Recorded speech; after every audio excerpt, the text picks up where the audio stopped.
Démo, c'est un spectacle d'improvisation littéraire, c'est-à-dire qu'il y a deux équipes qui se rencontrent sur scène et elles vont devoir improviser sur un thème imposé à l'écrit, donc sur des ordinateurs. Et ce qu'elles vont écrire, ça va s'afficher sur un écran derrière eux.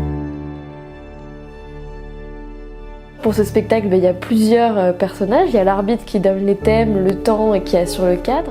En attendant, c'est moi qui fais les règles.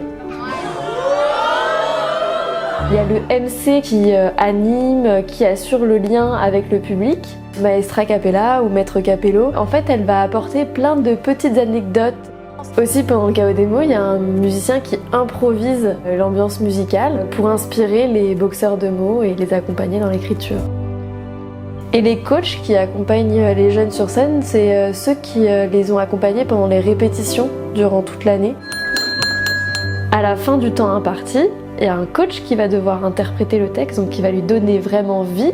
Ces pieds ressemblaient à des vers de table. Il leur répondit : ce sont des démons avec des pouvoirs de ténèbres. Après ça, le public va pouvoir voter pour l'histoire qu'il a préférée. Votre vote!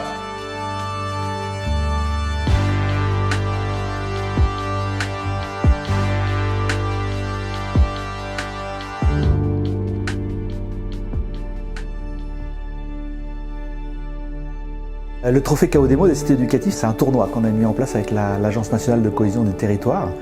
Et c'est un projet qui se déroule dans les cités éducatives. Donc dans chaque cité éducative, le projet est mené par une compagnie locale, souvent une compagnie d'improvisation théâtrale avec qui on travaille depuis longtemps. Tous les animateurs ont été formés, les comédiens ont été formés à pratiquer le Chaos Démo. Et c'est elle qui va mettre en place le projet dans la cité, dans lequel il va y avoir des ateliers autour du Chaos Démo et tout au long de l'année avec des collégiens. On va commencer du coup, comme la semaine dernière, en se racontant un petit peu une situation initiale. Le but du jeu, c'est de s'amuser avant tout.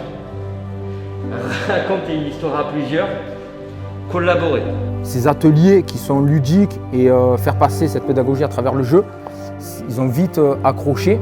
Et du coup maintenant, c'est quand est-ce qu'on recommence, est-ce qu'on peut continuer. Et je vais aller chercher un mot dans le dictionnaire parce que tu nous as dit un truc, je ne sais pas ce que ça veut dire. Et du coup, c'est toutes ces petites choses qui font que ça me permet, moi, d'être satisfait. De voir des jeunes s'approprier leur langue, s'approprier leurs verbes et de s'apercevoir que de spectaculariser l'écrit, c'est quelque chose qui fonctionne, que ce spectacle a du sens pour eux, pour le public, c'est juste un grand bonheur.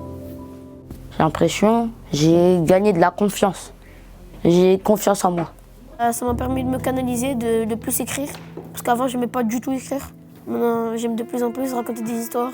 Du coup, ça m'a appris à vraiment dire ce que je pensais sans avoir peur du jugement des autres. J'étais content, j'étais fier de moi. Je sais pas, j'ai écrit, j'ai mis mes doigts sur le clavier, puis c'est parti. C'est magique. Avec tout le monde qui encourageait et tout, c'est exceptionnel. Parce que tu vas pas rentrer dans une classe et tout le monde va t'encourager à écrire.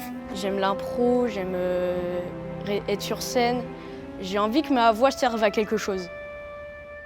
Ce qui a trait aux pratiques théâtrales, à l'improvisation, au fait qu'on puisse permettre aux jeunes de davantage s'exprimer et acquérir les outils pour s'exprimer, ça peut qu'être bénéfique pour eux et pour peut-être aussi avoir l'espoir qu'un jour on vive dans une société où on puisse régler les problèmes avec les mots et pas avec les points.